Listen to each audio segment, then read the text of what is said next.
نظر دختر اصله، چون اون طرف ازدواجه و پدر اگر دختر بکر نباشه که شرط نیست اصلا، در صورتی که بکر باشه و یه موردی را قبول کرده و پدر قبول نداره و اون مورد مناسب دختر اگه هست، اذن پدر ساقطه. مشهور بین فقها اینه.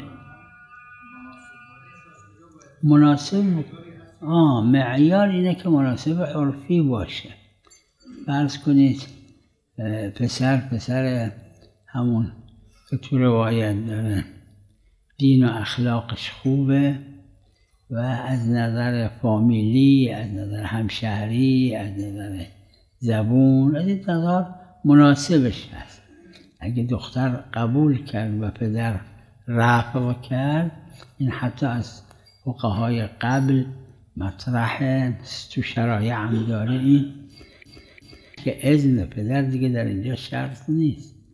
جایی شرطه که مناسب به دختر نباشه یا محرز نباشه که این جوان مناسب دختر هست یا نیست.